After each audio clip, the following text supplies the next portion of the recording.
Skills up in my arrogant iced tea, because I want to make a point here.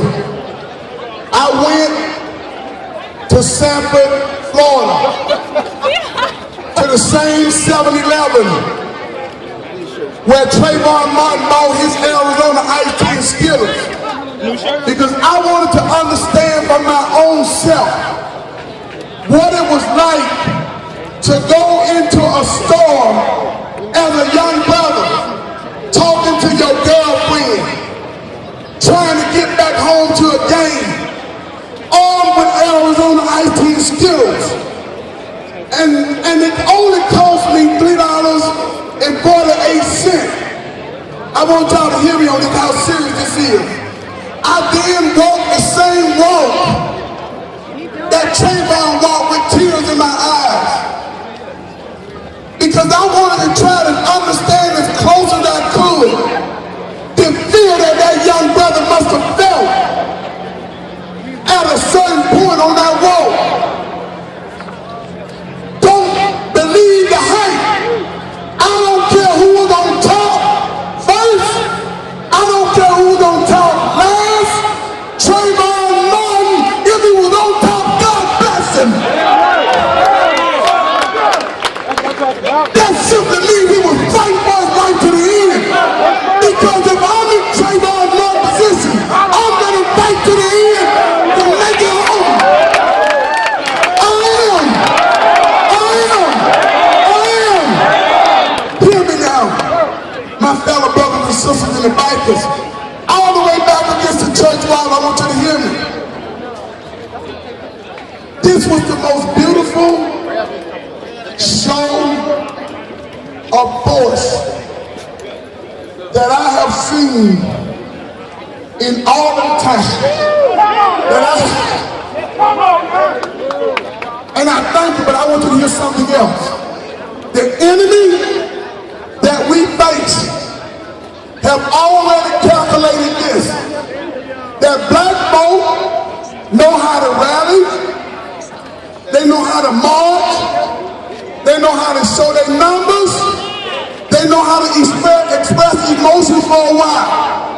What they are banking on is, my brothers and sisters in the Bible community, that after this rally, after this march, after this beautiful show of force with the bike, and it's beautiful, that we will not vote, that we will not hold our legislators accountable. We brought voter registration forms out here today.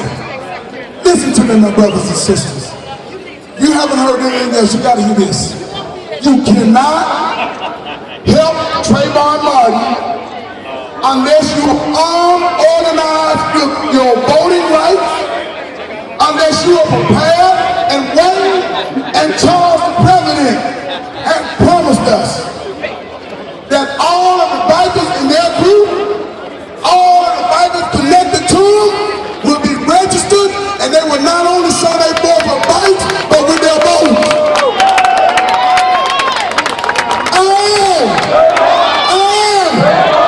Let me tell you why this is important. In the 8 years that I have been president, I have went to many funerals. No, I ain't seen Rolling Man since I got back over here. Listen, my brothers and sisters, I'm tired of funerals. No. Of people dying too soon. I went to Kathleen Johnson's funeral, 92 years old. She had outdid the Great Depression, outdid World War I and World War II. She had lived long enough to see the Korean War and the Vietnam War.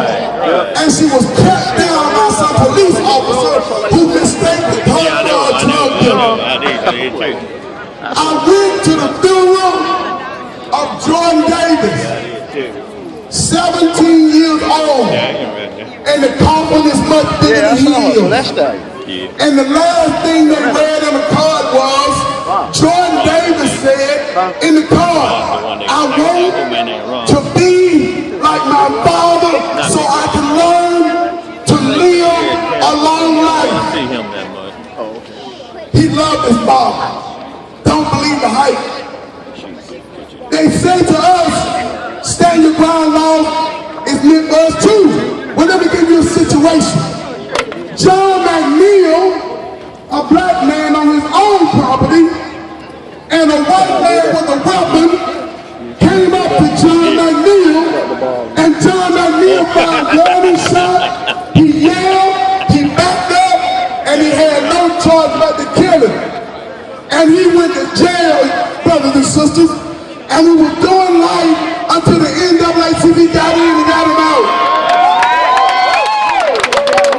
Trayvon Martin was minding his own business, and George Zimmerman, the wannabe cop, left his house and shot him in the neighborhood.